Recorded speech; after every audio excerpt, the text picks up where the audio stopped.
Hello everyone, welcome to the channel the Phidias academy. मैं कपिल शर्नीला आप सभी का डेली करंट अफेयर्स क्लास में स्वागत करता हूं। क्लास थोड़ी सी डिले हो गई, लेकिन इसको कंटिन्यू तो रखना ही है। हम सुबह क्लास नहीं डाल पाए, लेकिन थोड़ा सा लेट हो गया। चलिए शुरू करते हैं। हम पहला क्वेश्चन शुरू करने से पहले मैं आपको बता दूं कि डेली करंट अफेयर क्लासेस जो है हमारे चैनल पर प्रोवाइड की जा रही है, और डेली करंट अफेयर्स क्लासेस से आप जुड़ना चाहते हैं, 10 क्वेश्चन प्लस उसके रिलेटेड जितने भी अच्छे फैक्ट हैं वो अच्छे से तैयार करना चाहते हैं, तो हमारे चैनल द फीडाज एकेडमी को सब्सक्राइब कर लीजिए। उसके साथ साथ हमारा टेलीग्राम चैनल है, जिसपे डेली करंट अफेयर्स का नोटिफिकेशन भी आता रहता है, और साथ ही साथ अलग अलग पोस्टों की और जीके से रिलेटेड, जीएस से रिलेटेड और गवर्नमेंट जॉब से रिलेटेड इन्फॉर्मेशन मिलती रहती है। उसको भी आप द फीडियाज एकेडमी नाम से सर्च करके सब्सक्राइब कर सकते हैं।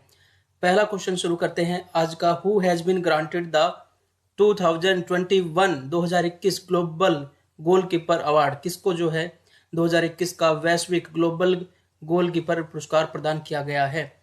नरेंद्र मोदी, फुमजिले मलाम्बो नकुका, या लेमा गॉबी या एलन जॉनसन सरलीफ? तो चारों नाम जो है आपको अलग ही दिखाई देंगे। आपको एक्सपेक्टेड नाम नरेंद्र मोदी लग रहा है, but this is not the right answer. Narendra Modi नहीं है, लेमा गाबी भी नहीं है, और ये भी नहीं है। तो हमारा सही आंसर है ये जो पिक्चर हमने लगाया है, फुमजिले मलाम्बो नकुका। ये यूएन में, यूनाइटेड नेशन में अंडर सेक्रेटरी के पोस्ट पर रहे हैं, और executive director of UN for women उस पद पर भी रहे हैं। तो वुमेन के क्षेत्र में जो है लीडरशिप प्रोवाइड की है इन्होंने, और ये फाइट करते रहे हैं जेंडर इक्वेलिटी के लिए।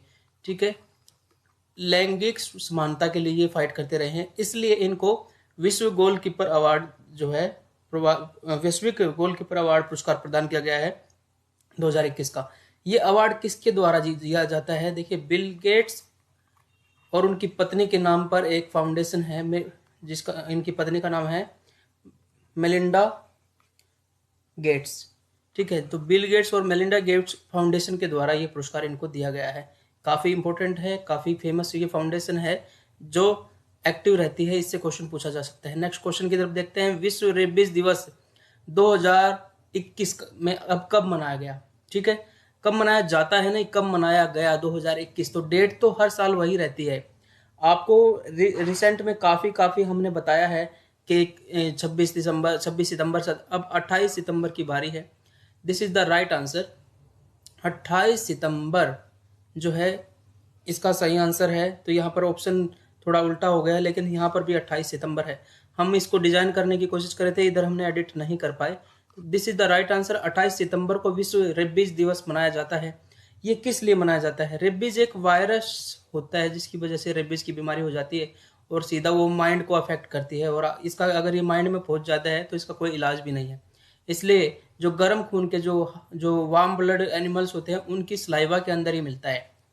जैसे कुत्ता है, बंदर है, इनकी सलाइवा के अंदर ये वायरस होता है। जब ये काटते हैं तो ये हमारे ब्लड के अंदर चला जाता है, और फाइनली जब ये माइंड में चला जाता है तो हमें पानी से डर लगता है, और हम लगभग पागल जैसे हो जाते हैं। तो इस तरीके से ये वायरस जो है बहुत ही डेट्रीमेंटल हैजार्डस है, और इसका इलाज नहीं हो पाता है अगर टाइम पे जो है रेबीज का इंजेक्शन ना लगाया जाए। तो रेबीज का इंजेक्शन बनाया था एक व्यक्ति है जिसका नाम है लुइस पास्चर। ठीक है, लुइस पास्चर ने रेबीज का इंजेक्शन बनाया था, और इन्हीं की ये जो इंजेक्शन बनाया गया है ना, ये इन्हीं की डेथ एनिवर्सरी जो है उस पर डिक्लेयर किया गया। 28 दिसंबर को इनकी डेथ हुई थी, और इसी पे रेबीज दिवस मनाया जाता है। और यहाँ पर 2-3 ऑप्शन और भी हैं, उनको देखें। 5 सितंबर को क्या मनाया जाता है? शिक्षक दिवस। किसकी याद में मनाया जाता है? राधा कृष्णन। ठीक है, सर्वपल्ली राधाकृष्णन के जन्म दिवस को जो 5 सितंबर को शिक्षक दिवस के रूप में मनाया जाता है। और 14 सितंबर जो है वो टीचर्स डे के रूप में हिंदी दिवस के रूप में मनाया जाता है। टीचर्स डे हो गया 5 सितंबर, और 14 सितंबर हो गया हिंदी दिवस। ये भी काफी फेमस क्वेश्चन है जो आपसे पूछ सकता है। Who among the following has been entrusted with the responsibility of representing country in the united national internet governance forum? जो यूनाइटेड नेशन का एक फोरम है, एक मंच है, जिसको कहते हैं इंटरनेट गवर्नेंस फोरम। तो देखिए, इंटरनेट गवर्नेंस फोरम 2021 जो है उसके अंदर भारत का, हमारे देश का प्रतिनिधित्व करने की जिम्मेदारी इनमें से किसको प्रदान की गई है? तो इसमें बहुत सारे ऑप्शन हैं। कोमल तिवारी, पूर्णिमा तिवारी, और मनोज अग्रवाल, प्रमोद सचदेवा। तो इंटरनेट के माध्यम से गवर्नेंस जो है जो कैसे की जाए, इसके बारे में डिस्कशन होने के लिए जो है मीटिंग होनी है। तो who is going to represent India at united nation internet governance forum 2021? तो हमारा सही आंसर है Purnima Tiwari is right answer. इसको नोट कर लीजिए। ये क्वेश्चन जो है, क्योंकि महिला अगर रिप्रेजेंट करती है कहीं पर तो महिला को अपॉर्चुनिटी मिलती है, और महिला को अपॉर्चुनिटी देना एक अच्छे समाज का दायित्व बन जाता है। इस तरीके से ये पूर्णिमा तिवारी हमारा सही आंसर हो गया। अब ये भी ऐसा ही क्वेश्चन है, गुजरात विधानसभा की पहली महिला स्पीकर निम्नलिखित में से किसे चुना गया है? Who among the following has been appointed as the first women speaker of the Gujarat legislative assembly? Gujarat legislative assembly जो विधानसभा है उसकी पहली महिला जो स्पीकर है। देखिए यहाँ पर पहली महिला है, इसी वजह से। ऐसे तो बहुत सारी महिलाएं पहली महिला स्पीकर बाकी राज्यों में भी हुई है, लेकिन this is the recent event, so this is a very good question which can be asked. अब यहाँ पर आप थोड़ा सा अगर न्यूज़ पढ़ते हैं या सुनते हैं, देखते हैं, तो आप इसका आंसर इजीली निकाल सकते हैं कि प्रज्ञा ठाकुर इज एमपी। ये पहले से एमपी है, तो एमपी तो कभी भी विधानसभा में नहीं आएगा, तो ये तो ऑप्शन ही कट जाता है। मुझे लगता है कि ये मध्य प्रदेश से ही एमपी हैं, ये बीजेपी की तरफ से। Meenakshi Lekhi is member of parliament, सांसद है कहाँ से? दिल्ली की तरफ से। किरण खेर चंडीगढ़ से हैं, जो सांसद है, भाजपा सांसद है लोकसभा की, ये अनुपम खेर की पत्नी है। तो हमारा सीधा सा आंसर अगर इस तरीके से निकाले तो निमाबेन आचार्य हो गया। Nimaben Acharya is the first women speaker of Gujarat legislative assembly, answer हो जाता है। और वैसे भी अगर इस तरीके का आंसर है तो आप देखिए किसी के वहां पर गुजरात में नाम होते पीछे बेन लगाना और भाई लगाना एक चलन है, तो इस तरीके से भी आप इसका आंसर निकाल सकते हैं। तो Nimaben Acharya is that answer. Next question जरूर देखते हैं क्या कौन सा है। निम्नलिखित में से किस यूरोपीय देश ने हाल ही में समलैंगिक विवाह को वैध घोषित कर दिया है? ठीक है, एलजीबीटी समुदाय है, ये हमेशा डिमांड करता है कि हमारे राइट्स जैसा वो चाहते हैं हमें दिए जाएं। तो इस तरीके से जो वो चाहते हैं कि समलैंगिक विवाह को भी अनुमति मिल जाए, महिलाएं महिलाओं से शादी कर पाएं और पुरुष पुरुषों से शादी कर पाएं। इस तरीके के जो है राइट्स की जो है ये समुदाय हमेशा डिमांड करता रहता है। तो इसी तरीके से इस पर हमारा जो रुख है, भारत का जो रुख है, वो अभी तक इन संबंधों को वैध नहीं मानता है। लेकिन अभी एक देश जो है, जो यूरोप का एक कंट्री है, उसने अभी इसको लीगलाइज कर दिया है सेम सेक्स के अंदर मैरिज करने को। इंग्लैंड, जर्मनी, फ्रांस, स्विट्जरलैंड, कौन सा वह देश है? सही आंसर है Switzerland. Switzerland is that country who has allowed recently legalise the same sex marriage. Next question देख लेते हैं जल्दी से। किस मंत्रालय ने भारतीय स्टार्टअप और उद्यमियों के लिए प्लेनेटेरियम इनोवेशन चैलेंज लॉन्च किया है? Which ministry launch the planetarium innovation challenge for Indian startups and entrepreneur? Already हम इस पे क्वेश्चन कर चुके हैं। अगर आप डेली हमारी क्लासेस से जुड़ चुके हैं तो आपको रिवीजन भी देखने को मिलेगा और थोड़ा डेप्थ भी देखने को मिलेगी, अच्छे से समझेंगे। प्लेनेटेरियम इनोवेशन चैलेंज जो है इंडियन स्टार्टअप, जो अभी कोई मान लीजिए मैंने कोई ट्रेनिंग की है, मैं कंप्यूटर सॉफ्टवेयर का जो इंजीनियर हूँ, मुझे अच्छा सॉफ्टवेयर बनाना आता है, पर मेरे पास पैसे नहीं है, तो मैं अपना स्टार्टअप शुरू करना चाहता हूँ, कोई प्रोजेक्ट शुरू करना चाहता हूँ। उसके लिए मुझे फंड चाहिए, मुझे इन्वेस्टमेंट चाहिए। तो स्टार्टअप क्या है? जो नए उद्यमी हैं, स्टार्ट करने वाले हैं, और एंटरप्रेन्योर है जो कि उद्यमी है। इनको टेक फर्म, जो बहुत पैसे वाली फर्म है, जो पहले से एस्टेब्लिश है, उनके बीच में जो है आपस में गठजोड़ करवाना है, इसका मतलब। और प्लेनेटेरियम इनोवेशन चैलेंज, इसी के अंदर जो है अपना एक सॉफ्टवेयर बनाना है, प्लेनेटेरियम सॉफ्टवेयर, दोनों के गठजोड़ से, जो टेक फर्म है जिनके पास पैसा है और टैलेंट जो स्टार्टअप वाले हैं। तो ये किसने लॉन्च किया है? किसने जो है ये लॉन्च किया है प्लेनेटेरियम इनोवेशन चैलेंज? ये नेक्स्ट स्टेज आ गई, समझा तो दिया था पहले भी। तो ये हमारी ministry of electronics and IT, electronics और आईटी मंत्रालय ने ये लॉन्च किया है। इसको शॉर्ट फॉर्म में कभी कभी MEITY भी लिखा मिलता है।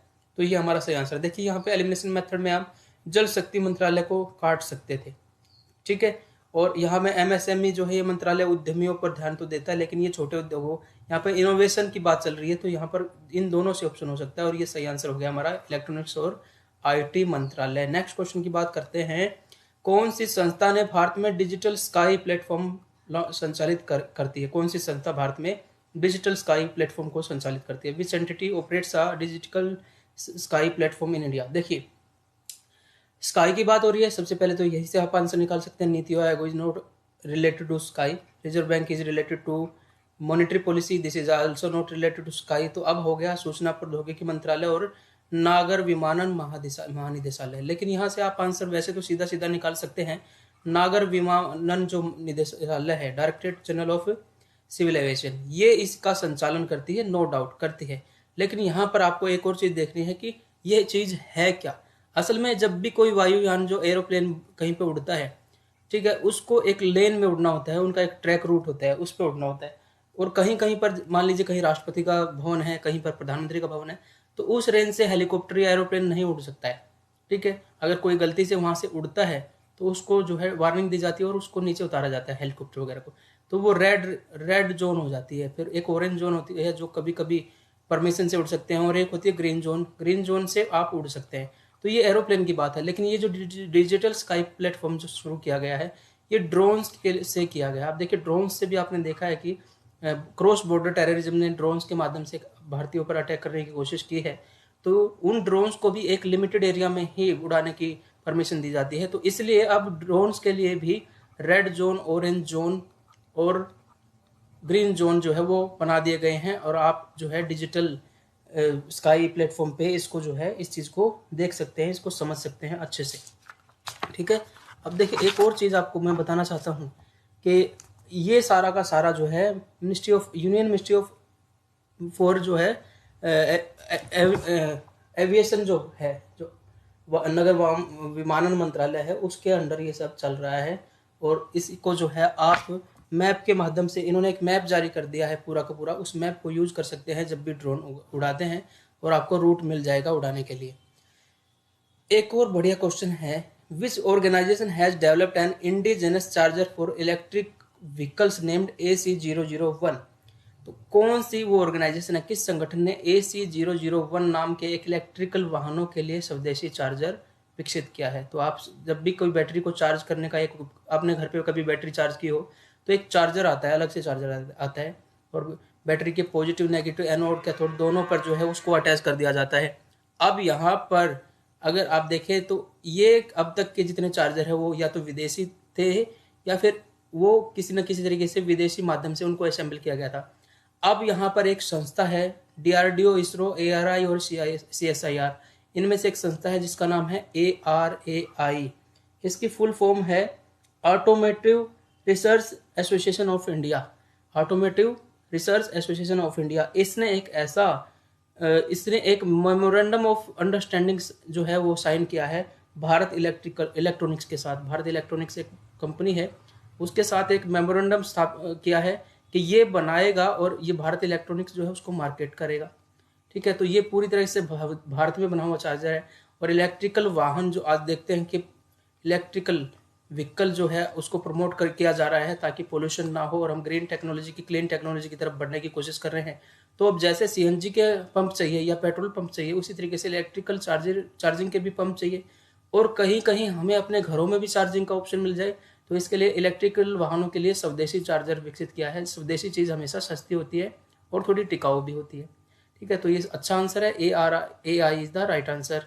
FSSAI, ठीक है, ये एक संस्था है जिसका नाम है food safety standard authority of India. Food safety standard authority of India, इसके अनुसार औद्योगिक रूप से उत्पादित ट्रांस फैट को किस मूल्य तक सीमित किया जाना चाहिए। तो औद्योगिक रूप से मतलब इंडस्ट्रियल लेवल पे अगर हम कोई खाने की वस्तु बनाते हैं तो उसमें ट्रांस फैट जो है उसकी परसेंटेज कितनी लिमिट तक रहनी चाहिए।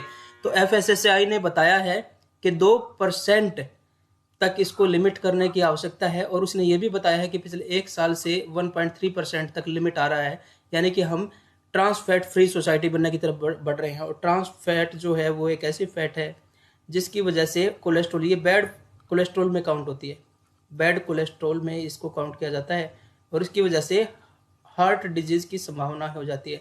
तो ऐसी कोलेस्ट्रॉल को ना यूज किया जाए जिससे हार्ट डिजीज की संभावनाएं हो।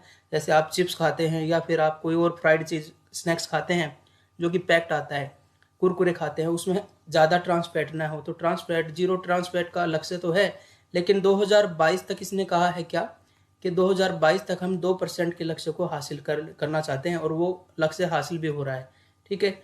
नेक्स्ट क्वेश्चन की तरफ बढ़ते हैं।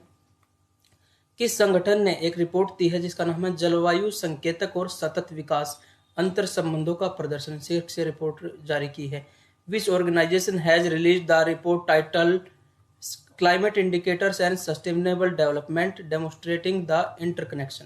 तो देखिए, क्लाइमेट इंडिकेटर जो क्लाइमेट चेंज हो रहा है और इसके अलावा हम जो सतत विकास चाहते हैं, सस्टेनेबल, मैंने आपसे बात की थी एसडीजी अवार्ड किसको मिला है, तो वो बांग्लादेश की प्रधानमंत्री शेख हसीना को मैंने बताया था मिला है। तो यही एसडीजी गोल्स जो हैं, जो यूएन ने डिसाइड किए हैं, इनको हमें अचीव करना, हर देश को अचीव करना है। एजुकेशन से रिलेटेड, फूड से रिलेटेड, माल न्यूट्रिशन को दूर करना है। तो ये सारे गोल्स को अचीव करने में जो फूड सिक्योरिटी हमें करनी है, ठीक है, और इसके अलावा रेजिडेंस बनाना है, लोगों को तूफानों से बचाना है, सी लेवल का राइज हो रहा है टेम्परेचर की वजह से, ग्लोबल वार्मिंग की वजह से। तो एक ये रिपोर्ट क्या बताती है कि क्लाइमेट फैक्टर जो है, इंडिकेटर जो है, वो सस्टेनेबल डेवलपमेंट गोल को नुकसान पहुंचा सकते हैं अगर हम, इसलिए हमें कोशिश करनी चाहिए कि इस सेंचुरी के एंड तक जो है, जो टेम्परेचर राइज को हम 1.5 डिग्री सेल्सियस तक लिमिटेड कर दे, जो कि अभी अराउंड 2 डिग्री सेल्सियस तक चल रहा है। मतलब जो टोटल ग्लोबल वार्मिंग है, हमारे पृथ्वी का तापमान 2 डिग्री सेल्सियस से ऊपर बढ़ने की संभावना हो रखी है। इसकी वजह से बहुत सारे खतरे बन गए हैं, फसलों को नुकसान पहुंच रहा है, बीमारियां फैल रही है, जो ग्लेशियर है वो पिघल रहे हैं, जो समुद्र के किनारे पर टापू हैं वो सारे नीचे पानी के लेवल से नीचे डूब रहे हैं। तो इसलिए इसको यहाँ पर लिमिट लाने की कोशिश की जा रही है। और ये रिपोर्ट दी है WMO।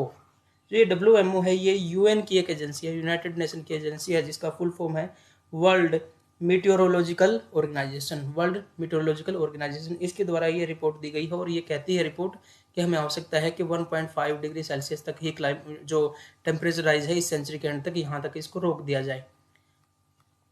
Doctor Firdausi, repeated question है, थोड़ा सा बदल के आया है। डॉक्टर फिरदौसी कादरी और मोहम्मद अमजद साकिब जो हाल ही में खबरों में थे, किस पुरस्कार के प्राप्त करता है? तो डॉक्टर फिरदौसी कादरी और Mohammad Ajmad Saqib who were seen in the news recently are the recipient of which award? तो ये बहुत बढ़िया क्वेश्चन है। पहले भी हमने किया था कि ये रेमन मैग्सेसे पुरस्कार इन सभी दोनों को मिला है। और मैंने ये भी बताया कि रेमन से पुरस्कार बहुत सारी चीज़ों में दिया जाता है, लिटरेचर में दिया जाता है, जर्नलिज्म में दिया जाता है, और पब्लिक सर्विस में दिया जाता है, ठीक है, पब्लिक वेलफेयर में आप काम करते हैं उस सभी में दिया जाता है, आर्ट में दिया जाता है। और ये रेमन मैग्सेसे कौन है? ये फिलीपींस के गवर्नमेंट के द्वारा दिया जाता है। वहाँ के उनके जो एक प्रधानमंत्री रहे हैं रेमन मैग्सेसे, उनके नाम पर दिया जाता है। काफ़ी, ये एशिया का सबसे बड़ा पुरस्कार है, ठीक है, एशिया का सबसे बड़ा पुरस्कार इसको माना जाता है। बाकी पुरस्कारों के बारे में बात करें तो देखिए, बुकर पुरस्कार जो है वो लिटरेचर के अंदर दिया जाता है, किताबें जो लिखते हैं उसके बारे में दिया जाता है बुकर पुरस्कार। बिल्कुल ठीक है, क्लियर है। अच्छा, ये जो मैंने बताया, ये फिरदौस कादरी ये बांग्लादेश से है, और ये मोहम्मद अजमल साकिब ये पाकिस्तान से है। तो पाकिस्तान से भी एक अच्छी न्यूज़, अगर कोई राइटर अच्छा होता है तो वो भी क्वेश्चन बन सकता है। तो बुकर पुरस्कार जो है वो ब्रिटिशर्स के द्वारा दिया जाता है, जो कि लिटरेचर में दिया जाता है, साहित्य में दिया जाता है। ये भी आपको रिवाइज हो गया।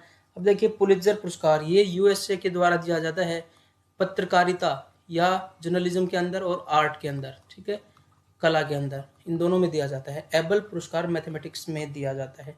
ये भी आपसे पूछ सकता है किस क्षेत्र में दिया जाता है, गणित के क्षेत्र में एबल पुरस्कार दिया जाता है। नेक्स्ट क्वेश्चन और द लास्ट क्वेश्चन हम जो हमारा आ रहा है उसकी तरफ पढ़ते हैं। नेक्स्ट क्वेश्चन क्या कहता है? किस भारतीय राज्य या केंद्र शासित प्रदेश ने कोविड-19 के प्रसार को कम करने के लिए स्कूल बबल अवधारणा का प्रस्ताव दिया है? Which Indian state union territory has proposed the school bubble concept to mitigate the spread of कोविड-19? देखिए, बहुत समय हो चुका है कोविड-19 को आए हुए। इस तरीके से अगर स्कूलों को बंद रखेंगे तो बच्चों की पढ़ाई बिल्कुल रुक ही जाएगी। तो क्या तरीका अपनाएं? उसी तरीके से एक कर्नाटका गवर्नमेंट ने एक प्रोजेक्ट लेके आए हैं जिसका नाम है स्कूल बबल। इसके अंदर क्या है कि स्कूल में मान लीजिए 300 बच्चे हैं और एक क्लास में 60 से 70 बच्चे हैं, तो 60-70 बच्चों को इकट्ठा रख के उनके ग्रुप बनाए जाए, ठीक है। एक ग्रुप ये है, मैक्सिमम एक ग्रुप में 30 बच्चे हो सकते हैं। जो भी एक्टिविटी होगी ये आपस में करेंगे, इन बच्चों के साथ नहीं करेंगे। अगर ये खेल रहे हैं, खा रहे हैं, इंटर डाइनिंग बैठ के साथ खाना खा रहे हैं, पढ़ रहे हैं, तो ये 30 ही बच्चे होंगे। और इसी तरीके से ये बच्चे, इनको आपस में मिक्स नहीं किया जाएगा, ऐसे ऐसे के ग्रुप बनाए जाएंगे, बबल बन जाएंगे, ठीक है। तो बबल फूटेगा तो एक ही फूटेगा। मेरा कहने का मतलब ये है, अगर मान लीजिए एक बबल ये है और यहाँ पर एक हमें कोरोना इन्फेक्टेंट बच्चा मिल गया है, तो इस बबल के सारे बच्चों को आइसोलेट कर दिया जाएगा, क्वारंटाइन कर दिया जाएगा, बाकी बबल पे प्रभाव नहीं पड़ेगा। तो बाकी स्कूल जो है डिस्टर्ब नहीं होगा और उनको क्वारंटाइन करने की आवश्यकता नहीं होगी। इस तरीके से बबल प्रोग्राम जो शुरू किया गया है, किसके द्वारा? कर्नाटक गवर्नमेंट के द्वारा। तो आराधन का तुम दृढ़ आराधन से 2 उत्तर जुड़े रहिए हमारी क्लास के साथ। हमारा यूट्यूब चैनल जो है द फिडियाज एकेडमी सब्सक्राइब कर लीजिए डेली करंट क्लासेस के लिए। बाकी अभी स्टैटिक जीएस भी जल्दी शुरू हो जाएगा। और आपकी कोई भी क्वेरी है, कोई भी मदद चाहिए किसी भी तरह की, आप तैयारी कर रहे हैं तो आप ज्वाइन हमारे टेलीग्राम चैनल को ज्वाइन कीजिए। वहाँ जो भी पोस्ट है उसमें कमेंट कर दीजिए, डिस्कशन ग्रुप में अपने आप चला जाएगा और हम जवाब देंगे। फिडियाज एकेडमी नाम से हमारा यूट्यूब चैनल है और जो टेलीग्राम चैनल है, तो इस पर आप जरूर ज्वाइन कर लीजिए कोई भी क्वेरी के लिए और डेली अपडेट्स के लिए। अगर आपको ये पसंद आया हमारा वीडियो तो इसको ज़रूर लाइक भी कीजिए ताकि इसकी ग्रोथ हो। ठीक है, कमेंट कर सकते हैं आप, अपने सजेशन भी दे सकते हैं, और आपको ये यूजफुल लगा है तो क्या ये आपको यूजफुल लगा या नहीं वो भी बता सकते हैं। इसके अलावा आप इसको अपने जो दोस्त हैं जो तैयारी कर रहे हैं उससे शेयर भी कर सकते हैं। ठीक है, तो ये सारे ऑप्शन जो है आप कर सकते हैं। आपका फीडबैक हमारे लिए बहुत ज़रूरी है। फीडबैक के हिसाब से जो है हम तैयारी कोशिश कर रहे हैं और भी इम्प्रूवमेंट की। आपका फीडबैक हमारे लिए काफ़ी मैटर करेगा और आपको जवाब जो दिया, कोई क्वेरी होगी तो जवाब दिया जाएगा। चलिए मिलते हैं 2 लाइनों के साथ। ये लाइनें जो पहले भी रिपीट हो गई हैं, मैं फिर से कह रहा हूँ कि आप मेहनत से उत्तर दीजिए, मेहनत करिए, जितनी ज़्यादा कर सकते हैं करिए। जब आपको पागल कहने लग जाए लोग पड़ोस के, तब इतनी मेहनत कीजिए, तभी आपका सिलेक्शन होगा। लफ्जों में एक टंकार बिठा और लहजे में खुददारी रख। ठीक है, ये खुददारी तभी आएगी जब आप मेहनत करेंगे, जब आपका सिलेक्शन होगा। और जीने की ख्वाहिश है ना, तो मरने की भी तैयारी रखो। मतलब पढ़ाई इतनी ज़बरदस्त तरीके से करो कि दुनिया से कट जाओ। सबके सुख में शामिल हो और दुख में साझेदारी रख। तो सबके सुख में भी शामिल हो और दुखों में भी साझेदार बन जाओ भाई। और पाठ विजय का पढ़ो, विजय का पाठ पढ़ो, हार का पाठ नहीं पढ़ना है। और युद्ध निरंतर जारी रख। चलिए मिलते हैं नए वीडियो के साथ, तब तक के लिए जय हिंद, जय भारत, खुश रहिए, खूब मेहनत कीजिए।